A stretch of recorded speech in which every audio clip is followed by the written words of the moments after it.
Hello and welcome back to Avatar the Podcast. Today's episode is going to be bittersweet. We are saying goodbye to Avatar The Last Airbender, books 1, 2, and 3, officially saying goodbye to the season, and moving into the next chapter, which is going to be our comics. But I don't want to go. I don't either. I was here. going through the prep for this, and it's like, wait, no, don't go. It's so great. Like we had made all those friends. We learned all those new facts. We heard all the voice actors. Like we did everything. I know. Well, the good news is we have some fun facts for this episode. So if you're listening and you're like, I don't know if I want to do a series recap episode, we do have some fun things in store for the end of the episode. But just like we did for our book recaps, we're going to go through our top 5 favorite episodes of the series, our favorite character, favorite side character, our official MVP calculation gathered from across all 3 books, MVP of the series, and the moral of the series as decided by us. Mm-hmm. But first, before we dive into that, we are going to be covering the rest of our US reviews. This is going to bring us up to date.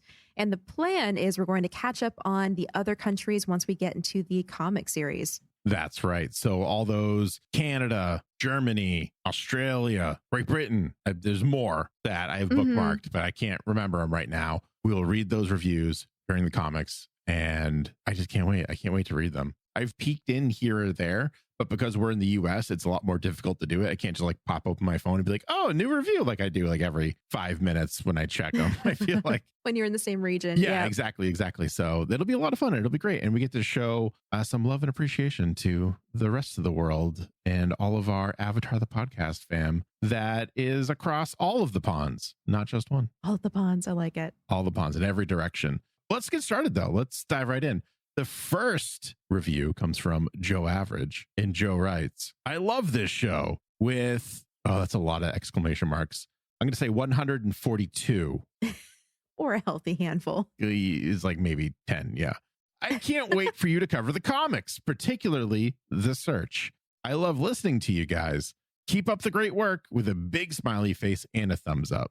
P.S. I'm a Spotify listener, but came over here to leave a review because I love this podcast. Oh, thank you, Joe, for doing that. Thanks. Do you notice that some people don't write the whole word Spotify and some people do? Yeah. Very interesting. Yeah, it's like sometimes censored, which is interesting. It's like, can't say Spotify too loudly on Apple Podcast or, they're going to come get me. Yeah, Tim Cook himself will come into your house. Yeah. Also, I love that you're excited about the comics, Joe. I know in our last episode, we told everyone listening, if you want to get off at this stop, if you're done after Avatar The Last Airbender, not interested in comics, not interested in Korra, that's totally fine. But I am very happy to hear that we have some listeners who are excited about diving into the comics with us. Yeah, absolutely. Our next review comes from G is for Gabby, who writes, in lava with this podcast. Oh, very clever. I love it. We have a volcano emoji, a fire emoji, and a heart emoji. I love it so much. Gabby writes, hi, Acorn and Greg. I love your passion for Avatar The Last Airbender. I started listening later, so I got to binge the pod pretty quickly. I'm really excited to see your reactions and thoughts about Korra. So many people hate her, but she is truly amazing. Justice for Korra. Justice for Korra. Sorry, I got wrapped up in the moment. Yep.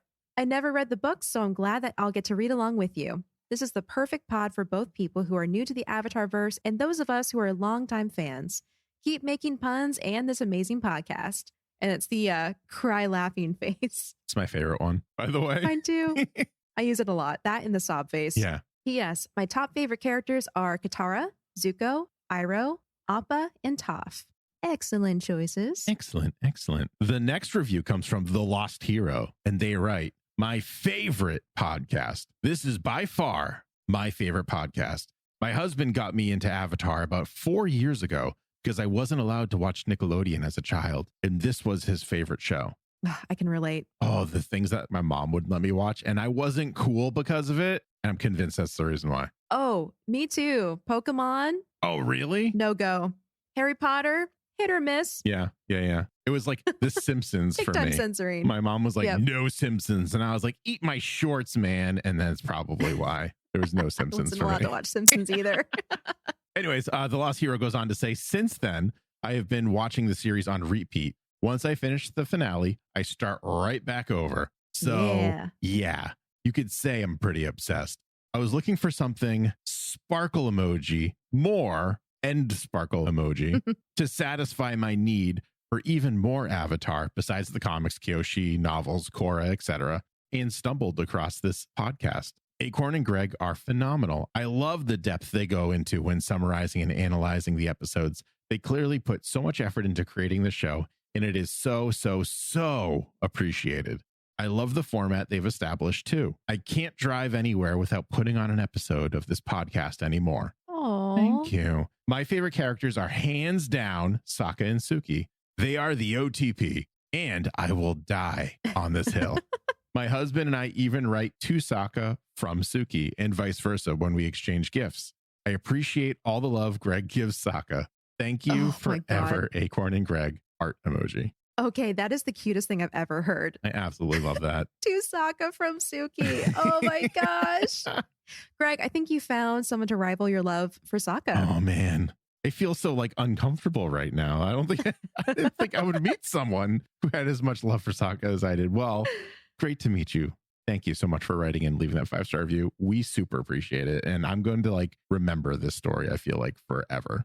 I love that. Yes, me too. It's so good. Oh, our next review comes from HKBJHGJ. Or as I like to call them, his. Well pronounced. I'm sure that's exactly it. They write, love this show. I'm pretty new to this podcast, but it's really good. I love the host, and it's a great Avatar podcast. And it has emojis for all the elements, along with a Christmas tree, it looks like at the beginning. Short and sweet. Thank you so much for that review. Thank you. The next one comes from, and I'm going to nail this pronunciation on the first try. It is. Let's hear it. The one of the I think you got it. Got it. First try. Never felt so confident in my life. They write, I love this show way too much. Thank you for helping me relive Avatar: The Last Airbender again. I've watched this series quite a few times now, and the deep dive really gives me a fresh look at the series. I love your podcast enough that I came over here from Spotify, which is code for Spotify, everyone, just so you know. Can't let the Apple people know you're over here from Spotify. They'll change your Apple ID password, and then they'll give you dirty looks when you don't know it. I came over here from Spotify just to give you two some support, smiley face. I'm sad that I'm almost caught up, but you two have motivated me to go get more of the books. I already have the search, and I swear I only cried twice. Oh. Silly face? I don't know what to call that one with the P. It's a tongue face. A tongue face. Small P tongue face. Small P tongue face. I'm really looking forward to reading Suki alone. Thanks for everything that you two do. Much love. And then they signed it. We believe. P.S. I think Azula is a great villain, and her story is truly heartbreaking for me without going into spoiler country. Yes. Fair. Yeah. Fair. At this point in the podcast, we have seen the animated version of her end. Yeah. We might see her again in the comics, but we appreciate you not going into spoiler country. And I think that is Wild Willie with a bunch of ones and V's and... Oh, it is. See, the official name, it's two V's, which is supposed to be a W. I see what you did there. Yeah. I did not. I went right over my head. Thank you, Willie. And our last review comes from JRJT2003, who writes, amazing. I love this. Every time I see that. Every time. That's what my brain does, by the way. That sound you all heard me make, that's what my brain does. They write, hello to my two fave pod hosts. I wrote you an email back in January and gave Greg a horrible time for not liking Azula. I just finished Sozin's Comet parts 3 and 4, and you guys wrapped it up in a satisfying way. I'm very much looking forward to what Greg has to say about Azula after a rewatch, because Acorn is right about your perspective being different the second time around, or third time around, or fourth time, because Azula was not always my favorite. She became that throughout many rewatches. Anyway, I just wanted to say thank you for an amazing podcast. I was driving home from school with tears in my eyes as Acorn read the final scenes. Oh. Thank you, guys. I'm looking forward to what comes next. I have a question. You said you'd jump into comics and then Korra. When are the Kyoshi novels? I read them this past year and loved them and was looking forward to going through them again with you wonderful people. Just wondering. Thanks again. Love you guys. That's a great question. Also, you'll have to be more specific about that email because everyone writes in and gives me a hard time for not liking Azula.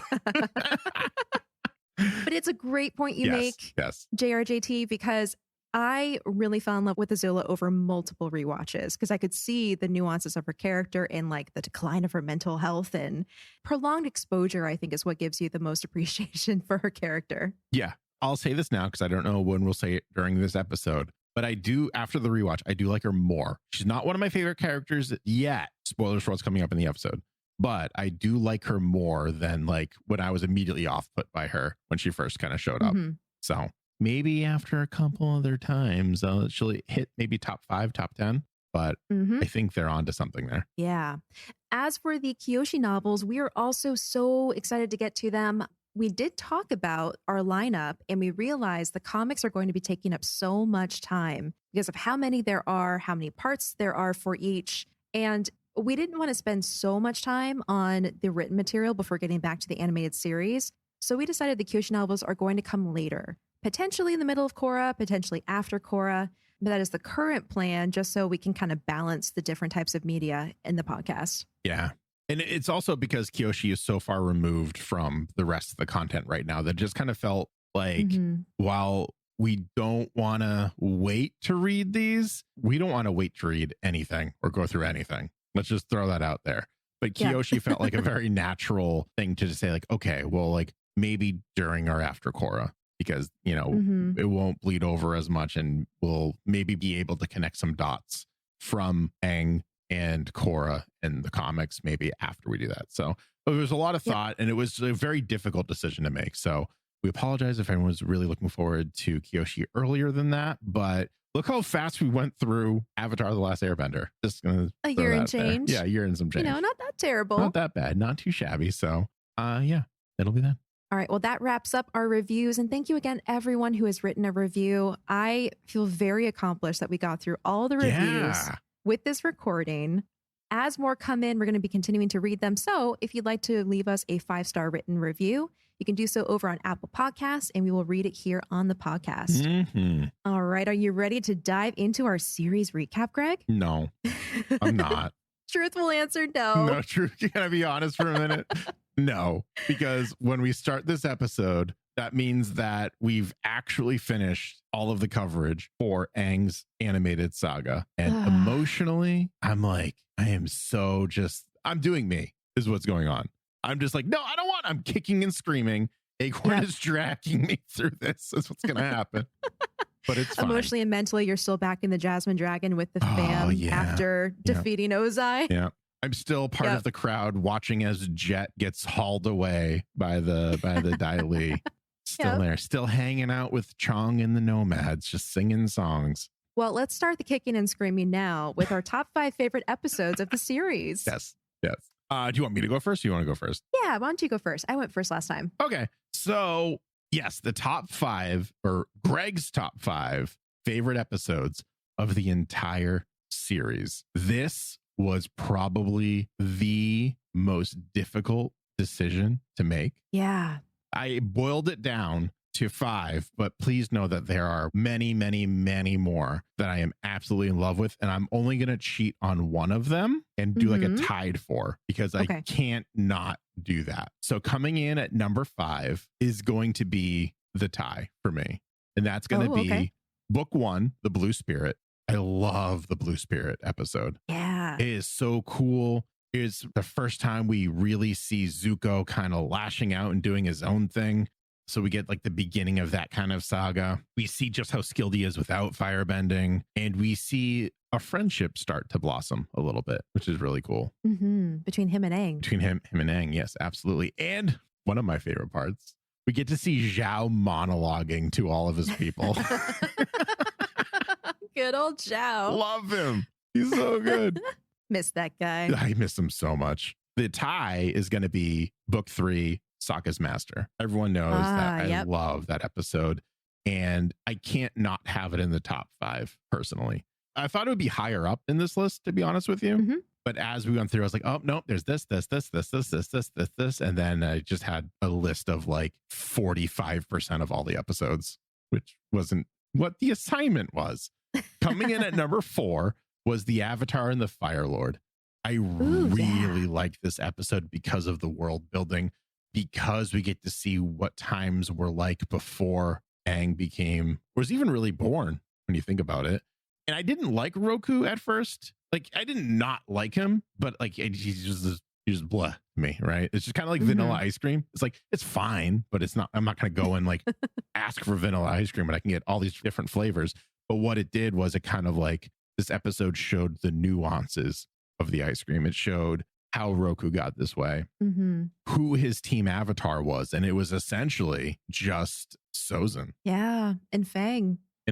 Yeah. But like, that was it. Like, you think about Aang and his team avatar, and it's like all of his masters, and they became friends, but Roku didn't go. Like, sure, he made friends with his masters, but they didn't join him on any adventures, it looked like. He just kind of went from one place to the next, to the next, to the next, to the next. That was it.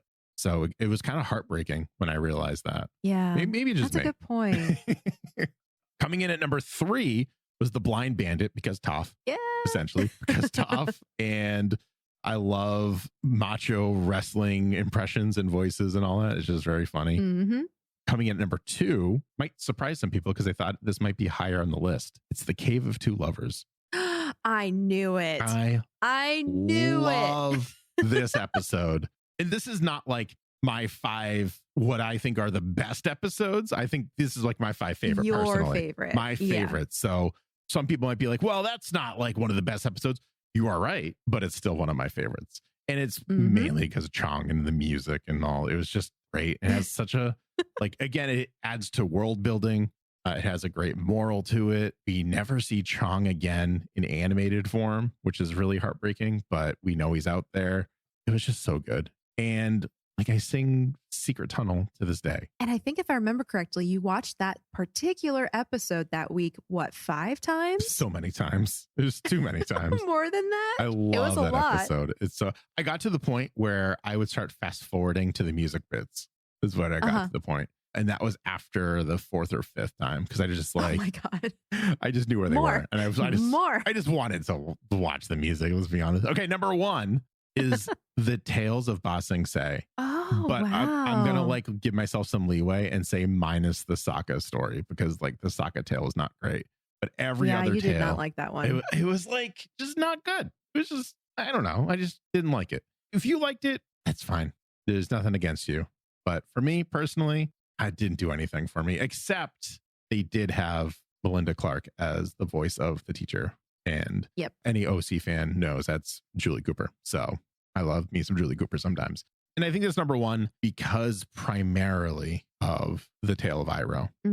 Like, that story was just so masterfully told. Yeah. Like, you can't get better than that, in my opinion, for getting into the psyche of a character, showing their grief, showing their personality, and just like living their lives all within a day. It was just very masterfully done. And I really appreciated it. So those are my top 5 / what a good 6. list. Thanks. Yeah, I'm excited to see what you picked. We're going to have a little bit of crossover, which I think is interesting. My number 5 is the Waterbending Master. And I actually found it both difficult and easy to come up with this list, because after looking at all 3 seasons and remembering the other episodes I've picked for our book recap top 5 lists, I felt a little bit more leeway to choose the episodes that just stood out to me overall versus in the book they come from. And the Waterbending Master was one of those. It was one of the episodes that has always made such a big impact on me. And in going back, it also was just a really robust way of storytelling that part of the journey. Yeah. Not only do we see the Northern Water Tribe, but we see the way the city works, the way that their culture works. We meet the leader, we meet a waterbending master, we have multiple conflicts, even if one of them I felt was kind of weak, which is the Sokka Yue relationship. But there was just so much going on, and it's a very Katara-centric episode where there's a lot of up and down with what she's able to achieve. And in the end, she was able to not only learn waterbending, but also nudge the culture of the Northern Water Tribe in a new modern direction. So all around, just really good stuff. My number 4, I shared with you. Number 4 for me is the Avatar and the Fire Lord. Whoa. Also. Yeah, and for similar reasons, actually. I'm noticing for my top 5 list, there's a lot of focus on world building and characterization. And the Avatar and the Fire Lord really stood out to me for that reason. We got to see the world at the start of this war and what led to its inception. And it gave us some more understanding of where Sozin was coming from and the role Roku had in it. And actually, your point about his team Avatar makes a lot of sense because I think Roku has a lot of guilt around the fact that he was not able to stop Sozin, but he was also just one guy, one Avatar. He didn't really have a group of friends to help him rise above and, defeat the evil. And so it's a good comparison all around between the two time periods, the two teams, the two avatars, and it just feels really balanced. Not to mention the fact that they were able to make a 20-minute episode around all of that. So it was impressive. So clean. Amazing. Yep. I just thought of this. Ready? Roku didn't have friends. He had colleagues is what he had. That's a great way of putting it. It does feel like that. Yeah. My number 3 could be considered cheating, but I'm going to say that Netflix allows this. Yeah. Because my number 3 is 2 episodes that they combined on their streaming service. And that is The Guru / The Crossroads of Destiny. No, we're not going to allow that. You can only pick one. Sorry.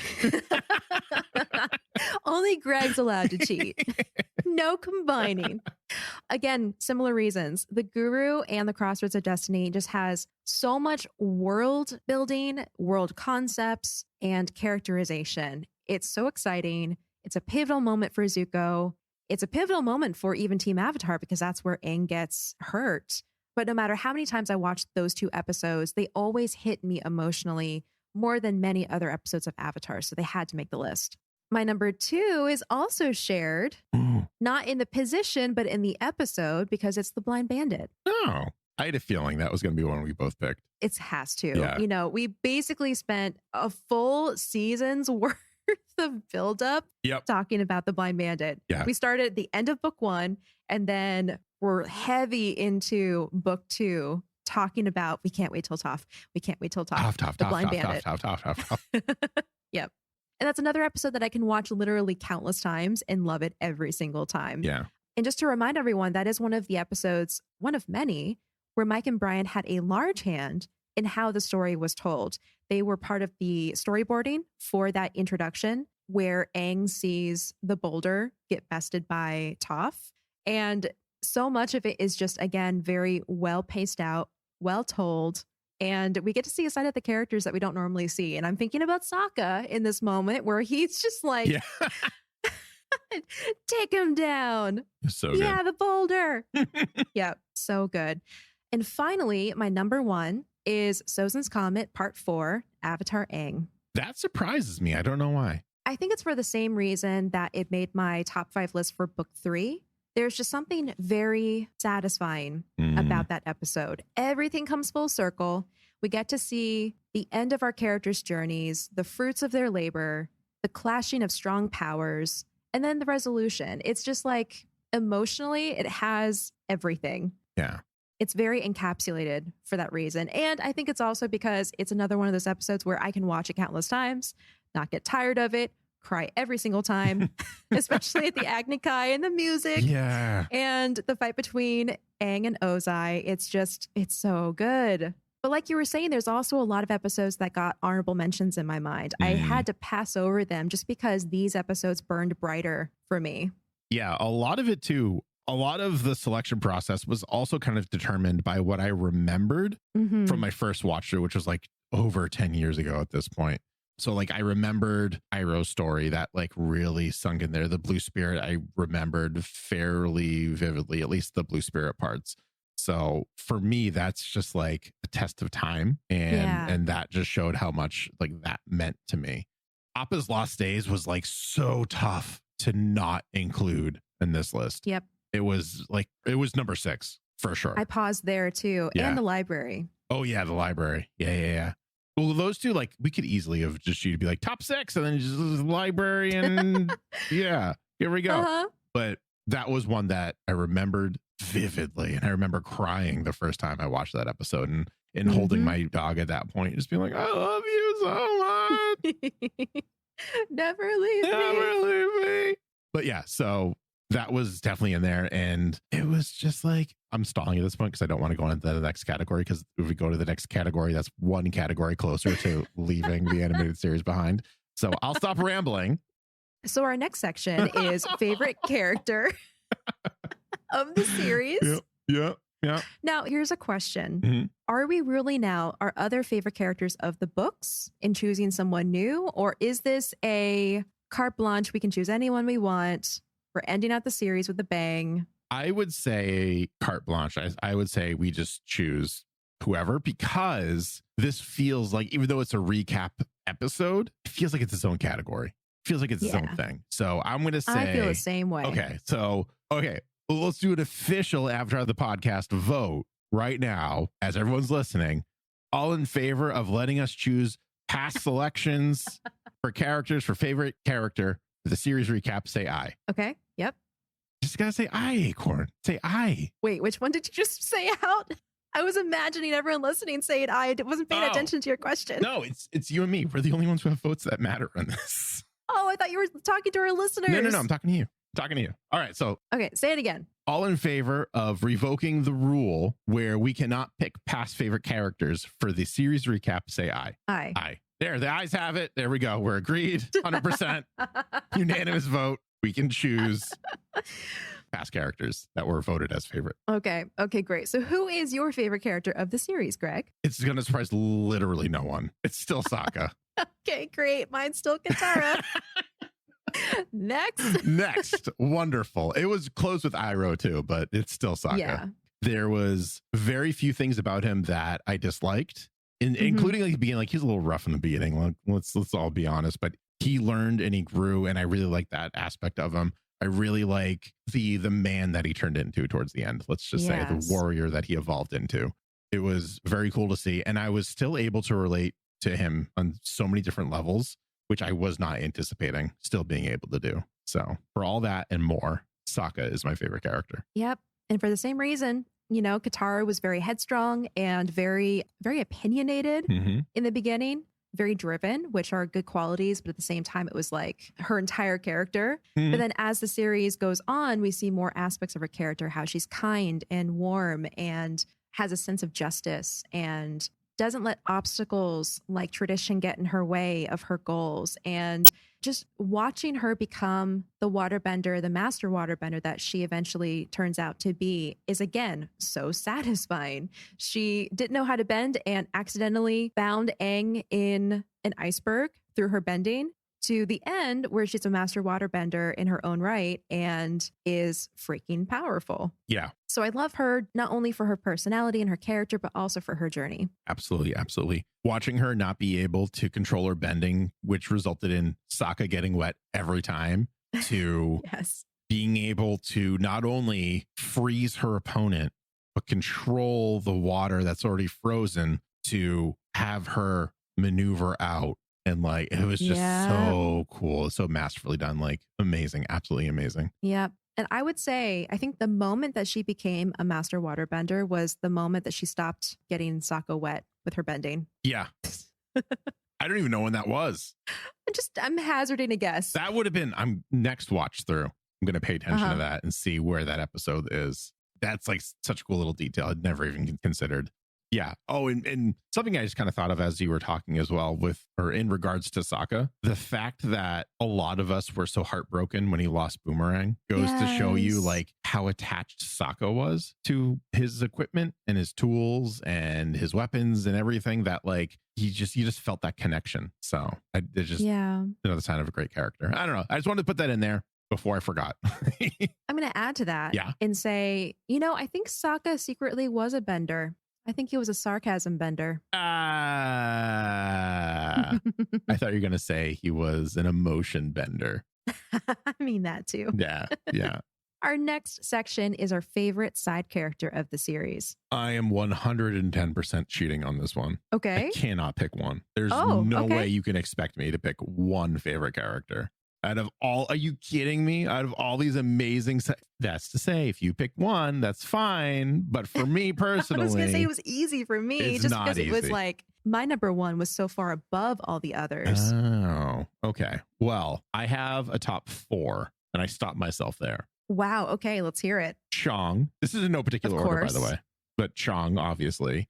Boomy, who is just the kookiest old man in the whole of Avatar. Actually, no, I can make it a top five. Here we go. I can't make this top five. It just popped into my head. Suki, because Suki's amazing. Like she's powerful and not like in a bender way, obviously, but in her own right. She is kind and she just teaches Sokka this lesson without being mean about it, which is really something to say. And then, of course, there's Zhao. Of course. Because Zhao's like the best villain, in my opinion, in all of Avatar, because he's just so like 1 to 2 dimensional villain. And sometimes you just need that. You just need that. And then, of course, I say of course, but I just thought of her, is going to be Hama, because she was so deep as a character. And like her trauma and her evolution and her descent into this, like, not madness, because she was perfectly aware of what she was doing, but this descent into dropping her morals and painting the world in a different light based on her traumatic past. It was just very well done. And it's like this darkest episode through the whole series, and yet it just shines so bright. So there you go. There's my 5.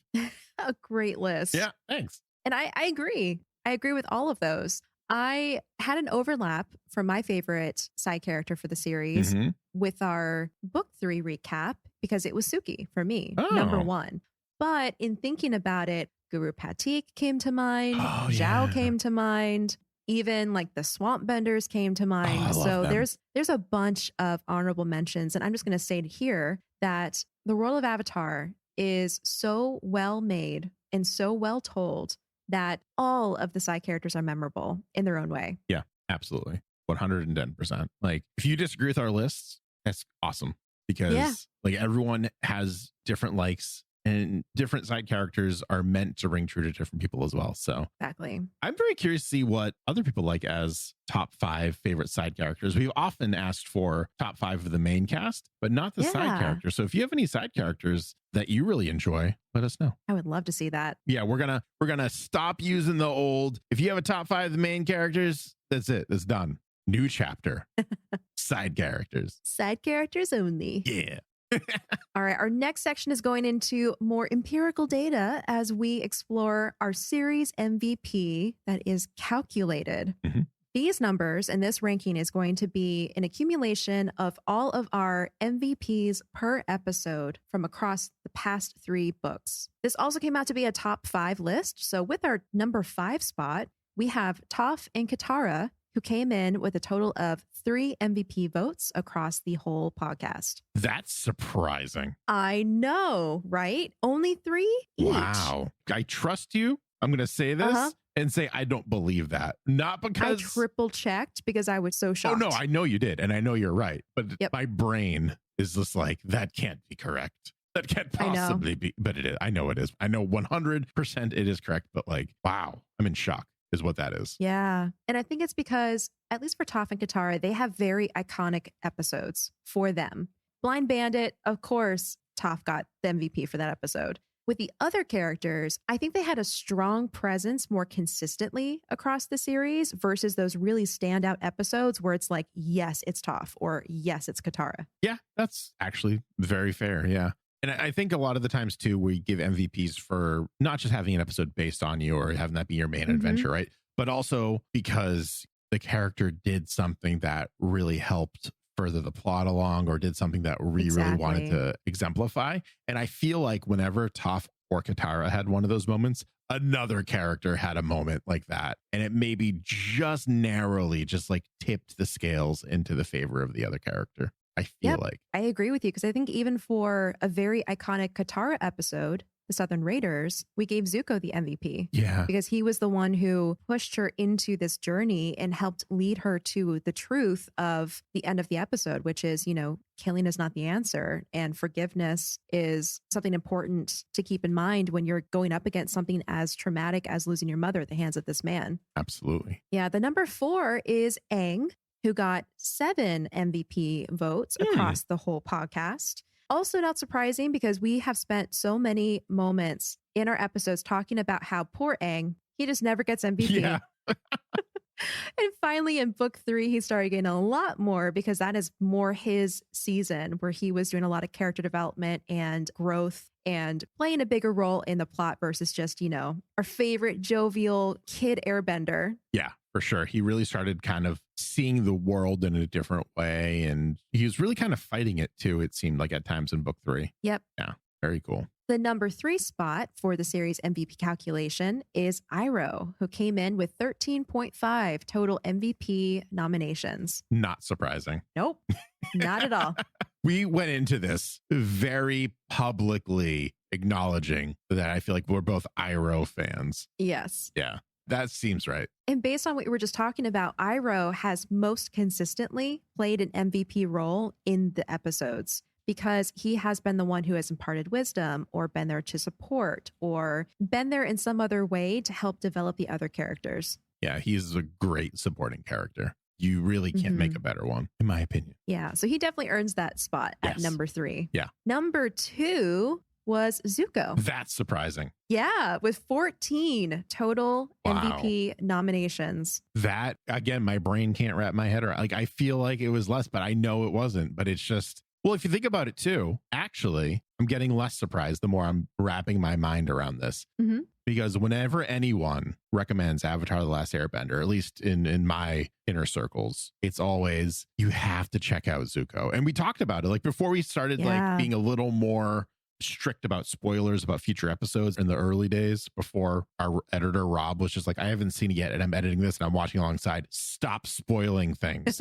We're like, okay, fine. But yeah, we were even like, Zuko's story, his arc is probably one of the best in fiction for me personally. Hands down. It's just amazing. It makes the series what it is. It would not be the same if they did not incorporate Zuko into this and they went with their original idea, which was just having Ozai be the big bad all the time. Mm-hmm. So yeah, I just did a full rotation on that one, full turnaround. Like, Yep. Because with the redemption arc as large as Zuko's, that means there are so many opportunities for him across the series to have MVP moments where he moves the plot forward. He plays a major role in current events in the story, has some major impact on the world. So I think for that reason, he definitely deserves the number 2 spot. Yeah. Now, the number 1 spot also might be surprising, but I think Greg's going to love this because our number 1 series MVP is Sokka, who came in with 15 votes. I see nothing surprising about this. Clearly the best character in the whole series. Clearly. I'm joking. Well, not for me. I love him. He's the best character for me. Mm-hmm. Again, it kind of makes sense. He's the supporting role in a lot of episodes. Yep. Same thing as Iroh, just like less wise, considerably less wise. But he has his place in the team, and his place is a support role. Mm-hmm. The tactician, he's the mastermind. He ends up being the swords master, just I feel like so he could fight in the final battle. I feel like is why that decision was made. Maybe toys as well. But yeah, he's the heart and soul really of Avatar: The Last Airbender, in my opinion. And I think a lot of that goes to Jack and his portrayal of the character. And you see Sokka evolve as Jack gets more and more comfortable in the role, which allows him to be wackier and goofier. And you really start to like, at least me, because I love those kind of characters. Like Boy Meets World, Eric Matthews is my man. Yep. Straight through, which will surprise absolutely no one if anyone's watched Boy Meets World. But not it's surprised. Very much that same regard. Like he's very silly, he's very over the top, but that just means when he feels, you feel that much more for him and with him. So yeah. Yeah. Again, I see nothing wrong with that. My brain can easily wrap around that. I accept it too, though I will say for the record, maybe 2/3 of those votes came from Greg. Yeah. So I think Greg played a major role in making Sokka our series MVP by the calculated votes. I'm going to spoil one thing in Korra right now, and it's a casting spoiler. We are not going to hear Jack DeSena voice Sokka in Korra. Oh, tragic. They did recast, which is like, makes me really sad because Jack is just like perfect for the role. He made the role. He was Sokka. He absolutely was. And I can kind of see why they did, because I think in Avatar, when you get older, your voice matures, not like in the real world, where sometimes your voice doesn't get deeper as you get older. Sometimes it kind of stays the same. Or if it does get deeper, it's not like Iroh level deep, right? And that's kind of what Avatar likes to do when they age their characters. So, yeah, you know, it's sad, except Boomy. Fumi's the exception to that. But Yep. it's just sad. And I'm going to miss Jack's portrayal for sure. That is actually one of the reasons why I struggled watching The Dragon Prince, because he was the voice of one of the characters. And every time I heard him talk, it was Sokka. Oh, man. Not the character that he was playing. I haven't watched that yet, but I feel like I'm probably going to have the same problem when I do. I am sure you will, with how much of a Sokka fan you are. Mm-hmm. All right, moving on to the next segment. It is going to be our MVP of the series by our votes. So this is just Greg's and my MVP of the series nominated by us. We're going to go with the same rule that we went with before, which is we can nominate someone who has been nominated in the past for a book MVP role. So with that being said, Greg, who is your MVP of the series? I don't know if I can pick one. I struggled with one too. This is really difficult. I think it's Aang and Zuko for me. Mm-hmm. And like I want to say just Aang because it's his story and it's how he becomes the Avatar and it's how he saves the world and the adventures that he goes on with his friends and all the connections that he makes. But like the same thing can be said for Zuko. Mm-hmm. And both of them were molded by the people and places and events around them. Yeah. And I think the fact that it's difficult to pick one or the other is the point of Avatar, The Last Airbender. It's about balance. You can't have one without the other. Yeah. You can't have the influence of the Fire Lord or I don't even know what they're called, the Royal Fire Family. I don't know what they're really called, but like, you know what I mean? It stems all the way back to the time of Sozin and Roku, where they're two halves of the same coin. And that just mirrors through history, it seems, right now. For that reason right there, I think we should settle on both Aang and Zuko being MVPs of the series. Yeah. Because you're right. It's the Avatar and the Fire Lord, yin and yang, push and pull. Yeah. Throughout the whole series, they are pushing and pulling against each other. And along the way, growing as individuals, in large part by the influence of the other. It's, well put. You just can't pick one. Although we could do this. You pick one and I'll pick the other. Okay, fine. I'll pick Zuko, I guess. Fine, I'll pick Aang, I guess. There we go. Settled. There we go. Problem solving. I will say honorable mention to Roku because he did play a big role as a mentor and a guide. Though I think with him being such a side character and only present for maybe half of the series consistently, I think he deserves an honorable mention, but not the actual MVP spot. My honorable mention goes to Appa, and I feel like this has been said somewhere else. I'm plagiarizing this. I don't remember who it's from. Probably Dante Bosco. But without Appa, they would not have been able to go anywhere. Yep. They lost him for a couple episodes, and they traveled nowhere. They set up shop somewhere. They're like, we can't go anywhere anymore. This is where we live now. We're grounded. Yep. So Appa was like the backup, was the honorable mention for me for MVP of the series. Also, he's adorable. He's so cute. So adorable. Big fluffy boy. Yeah. All right. This brings us to our last segment of our series recap before we get into some fun facts, which I have saved for after. And it is our moral of the series. What moral encompasses books 1, 2, and 3? I think it's very similar to what I said for book 3, which is just that change happens and it's just going to keep on happening. I think that kind of encompasses all of the books. Yeah. You're going to live your life. You're going to change. Some things you'll change your mind about, other things you won't. And you'll just be steadfast in your ways. I think that's it. Would you say growth through change? Sure. That's a more intelligent way of saying that. Yes, absolutely. I love that. Yeah. The moral I landed on was actually a line pulled from one of the legacy books for Avatar. And it perfectly summed up what I was trying to get to on my own with all the thoughts in my head. And it's through hard work, love, and friendship, you can accomplish anything. Yeah, that's really nice. I really like that. Yeah, it really hits on all of the elements and the themes of Avatar across the whole journey. Elements. Well done. But not intended, but I will take it. Those are the best ones. Yep. Wow.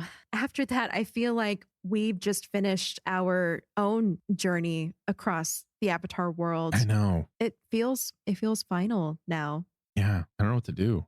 What am I going to do? We're going to awkwardly wrap the episode after a couple fun facts, and then we're going to go cry. Yes. I'll go under my desk and cry. That sounds like a wonderful plan. I like it. First, I want to touch on a couple interesting things that I didn't know that I found in the legacy books. There are 2 legacy books. One is just called Legacy by Michael Teitelbaum, and another called Legacy of the Fire Nation, which is by Joshua Pruitt. They've been largely accepted as canon for the world. And in looking through them, I learned something very interesting about the elements and how they connect to the world of Avatar. Each element apparently has a season that gives the benders of that element increased power. So with there being 4 seasons of the year and 4 elements in the world, I thought this was actually a very beautiful, surprising detail that we somehow have never come across before. So to run through them, autumn is a season of airbenders. Back when there were lots of air nomads, more air nomad children were born during the autumn than any other season. Interesting. Yeah. Winter is the dominant season for waterbenders, and similarly, more waterbenders are born during the winter than any other time of the year. The season of the earthbenders is spring. It's the time when many living things on Earth are reborn, growing up from the ground, which is, of course, what the earthbenders control. The power of earthbenders is increased during the spring, and more earthbenders are also born during the spring as well. This has to wreak havoc on their economy. That's what I was thinking Just as I saying. read through this. They must have like cultural ebbs and flows to handle this. Like when you have dozens of parents, maybe even first-time parents having children at the same time, like lumped up together in the year, it's got to have some sort of impact on the rest of the group. It has to. The rest of the culture. Yeah. Not to mention all the overlapping birthdays. Yeah. Oh, man. I wonder if birthdays are more of a cultural event, like a township event or maybe. That's terrible. Or something. I hate having to share. I mean, I never really had to share a birthday, but like, I imagine I would dislike that very greatly. Mm-hmm. Yeah. You are not alone. I'm thinking of the people who have Christmas birthdays. I feel for you. Yeah. Well, my youngest brother is born a day after me. Not like to the year, but like, you know what I mean? I was one day, he was born so many years later the next day, but we never really shared a birthday, which I've been very grateful for. That's good. Yeah. But still. That'd be hard to do to separate them. Yeah. He did it. But still, I feel like in a civilization, that's not possible. There's overlapping birthdays. That's just what's happening. I think what you said, just it's a town event. Just done. Yep. Yeah. Like a 3-month-long celebration for birthdays. Yeah. Exactly. Well, that leaves, of course, 1 season and 1 element to go, which means summer is the most dominant season for firebenders. And of course, now that we've learned that firebending comes from the sun, the source of its energy, at night, the powers of firebenders do decrease. Mm-hmm. And finally, from the legacy book, I learned that the Southern Water Tribe is made up of many small tribes led by chieftains and elders who sit on a council and govern together. This was surprising to me because we had learned about the leader, the chief of the Northern Water Tribe, but I didn't realize the same was to be said about the Southern Water Tribe.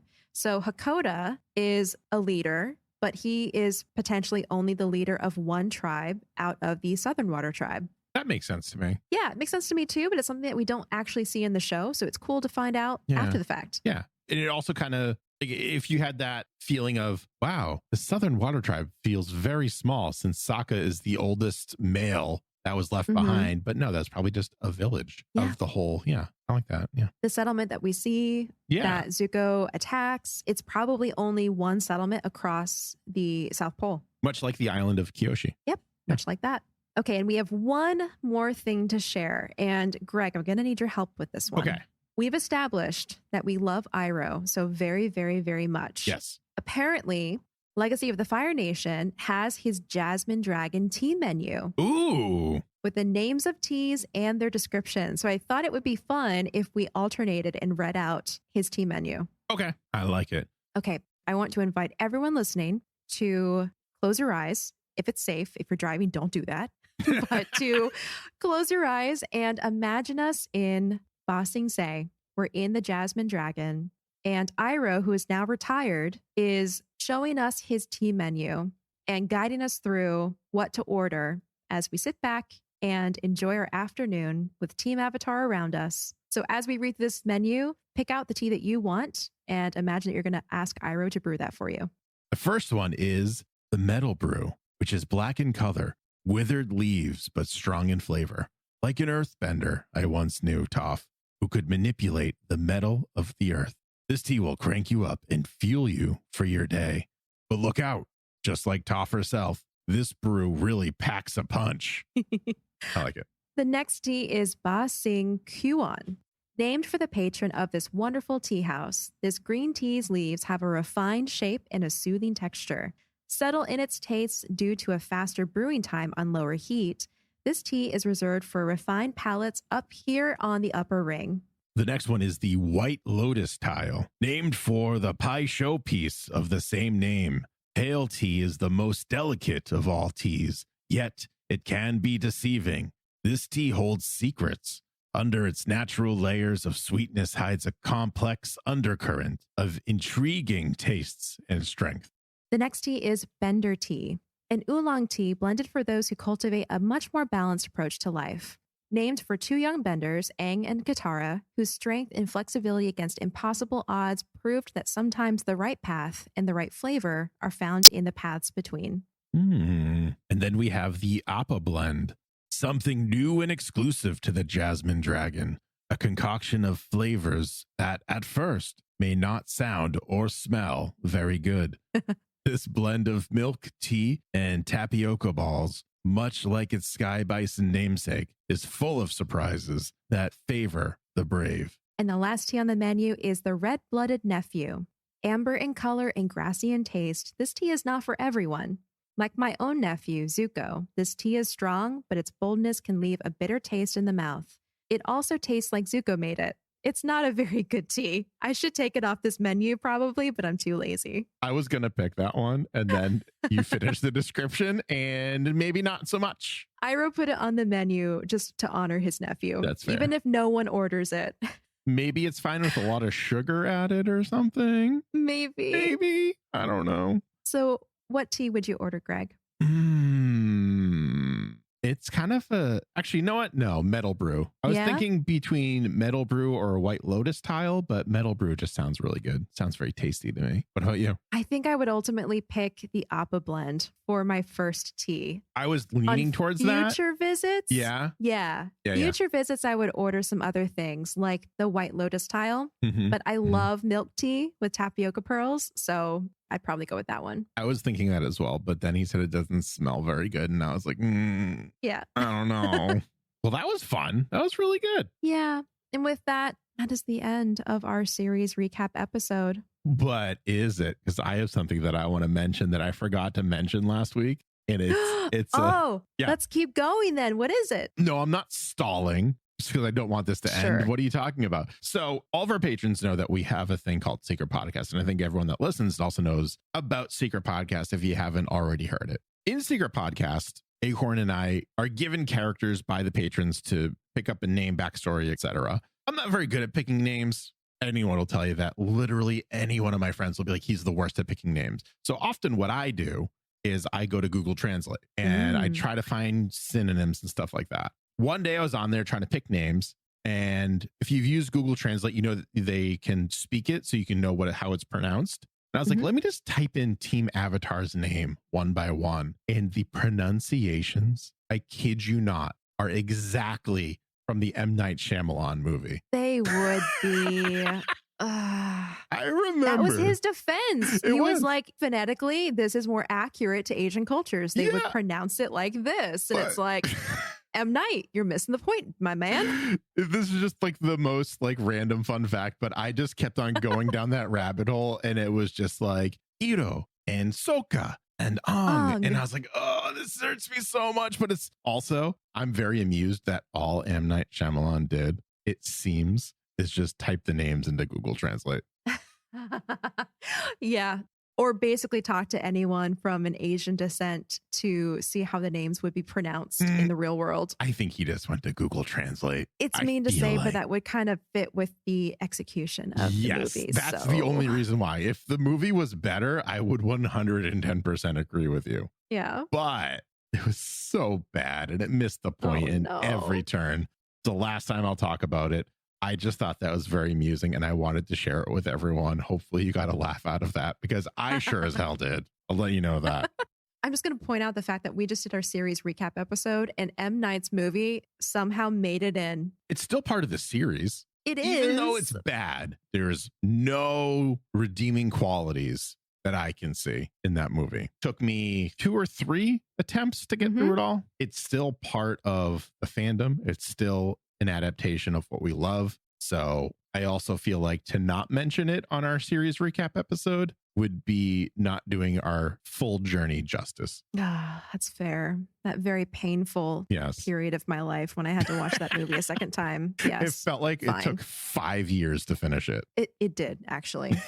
Actually did. Okay, no more stalling. We're going to wrap this episode and our series recap. But before we go into shoutouts, hold on, don't go anywhere. We have an announcement to make. We are going to be taking off the next couple weeks, going into the holiday period.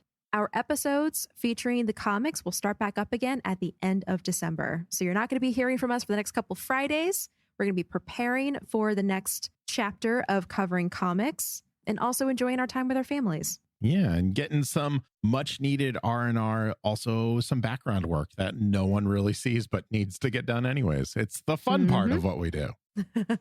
It's the summer break for us if we were teachers. Yeah. Okay. Remember, everyone, if you've caught up on all the episodes and you want to hang out for a little bit longer, you can always join me over at twitch.tv/BoosterGreg on Monday and Friday evenings. As long as I have power, I will be there at 8 p.m. Eastern Standard Time. We just finished up some spooky games in October, and we're going to get into some non-spooky games in the near future. So I'm very much looking forward to that. You can also find me over on YouTube, Twitter, basically anywhere on the internet that you can type in Booster Greg is probably where I am. Even on Instagram, although my Instagram's like super dead and people still follow me on there, I'm assuming from Avatar, but I've not posted in there in a while. So you've been warned. You've been forewarned. And you can find me online at Acorn Bandit and also joysans.com, which is JOISANS.com, or on Etsy if you search for Joy Sans Studio. That's right. And remember, if you want to write into us, you can always do so at avatarthepodcast@gmail.com. You can always go to youtube.com/avatarthepodcast, where all of the Angmail and Avatar episodes are uploaded, as well as the past episodes. So if you're in an area that has Wi-Fi, but like everywhere is blocked that you can listen to podcasts, you can still find us on YouTube. So we're there with all the past episodes. You could also go to patreon.com/avatarthepodcast if you wanted to support the podcast in another way that's not a 5-star written review or emailing or, retweeting out anything that goes through on the Avatar Twitter account or anything like that. We always have the Patreon. You get a lot of bonus content there, doodle pages, AMAs if they arise, secret podcast, and you get to vote for your pick for secret podcast that becomes canon to only us. To only this part of the community. Canon to the podcast. Canon to the podcast, but it's canon somewhere, and that's what matters. So all those places you can support, you can hang out with us, you can interact, all of it. That's right. It's a good time. And I love the secret podcast and what we've come up with so far. Even when I think we're not going to be able to pull it off, we do. Or at least Acorn does. It's so good. And then I try. But we both do. But it's so much fun and it's a great exercise. And something I don't think we say often enough is we always encourage other people to write a backstory with us. You know, it's a good time. We know NaNoWriMo is now. So if you're looking to get the gears a turning, go to patreon.com/avatarthepodcast and see who gets picked next and write with us or write about a past one. There are so many background characters. Yeah. We're going to be doing secret podcasts for a while. Yes. Well, if you've gotten this far, thank you so much again for listening with us, not only to this episode, but to the last year and a half's worth of episodes. Yeah, I'm sad. I don't know what else to say. I know. We're going to be back to do comics. So if you're still on the bus and you're going to be going that direction with us, then we can't wait to start that next chapter with you. But thank you also for being here until now. We'll see you next time on Avatar the podcast.